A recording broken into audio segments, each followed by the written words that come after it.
Cutting thin strips on the table saw with the strip being cut between the blade and the fence is not exactly dangerous, but is not recommended.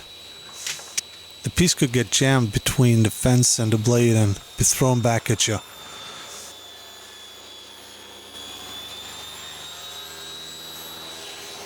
And the shape and the surface could be altered due to the fact that it's passing a spinning blade and could easily get scarred.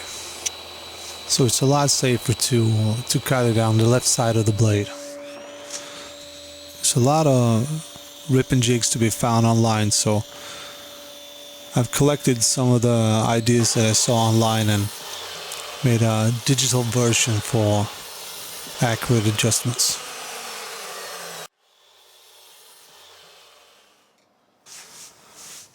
I pre-cut the parts before gluing on the templates, but you can easily just glue on the templates and cut everything on the bandsaw.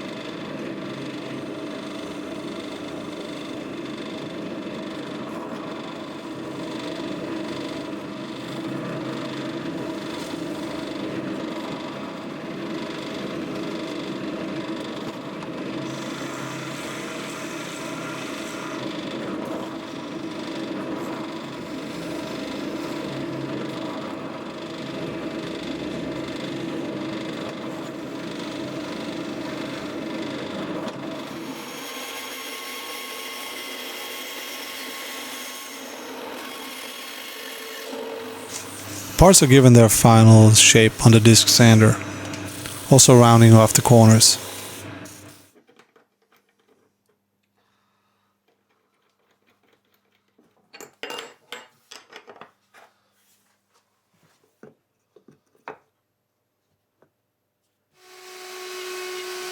Here I'm routing the slot for the carriage bolt.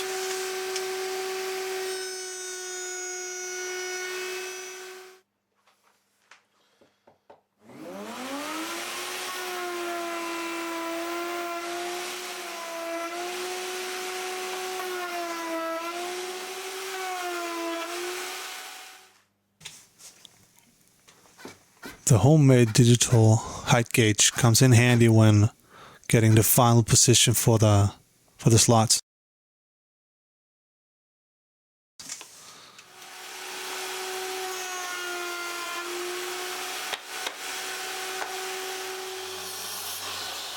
I use walnut for the runners for this, but you can use any hardwood.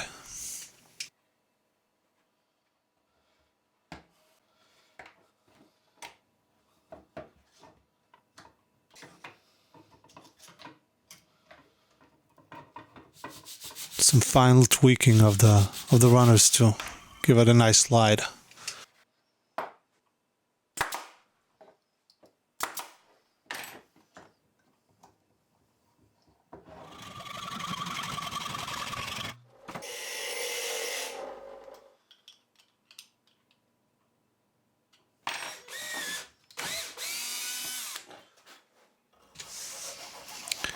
Be careful when cutting off the end of the depth gauge. You don't want to damage the slider.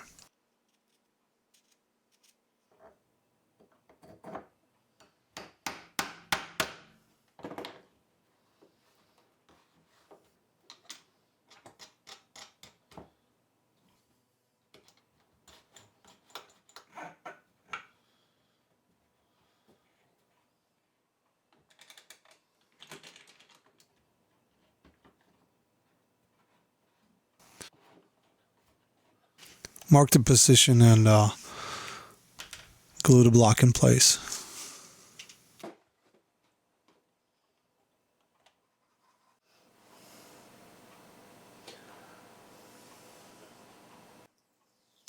Be sure to remove the backing before putting on the 5-minute epoxy tool to fasten the gauge.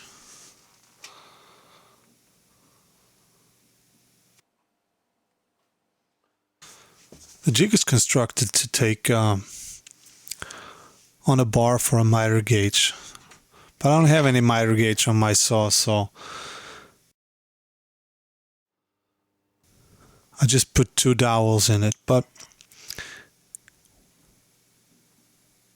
when placing the position of the miter gauge, adjust the jig to its fully extended position and try to position with the bearings as close to the blade as possible. Then you have all the 25mm adjustments to the left side of the blade.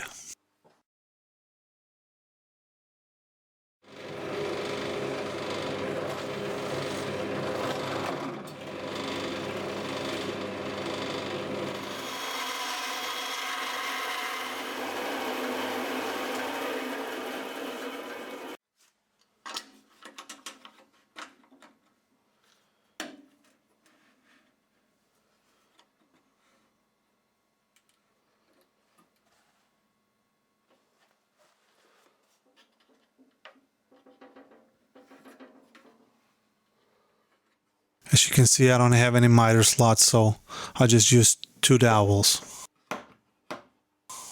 Let's see it in action.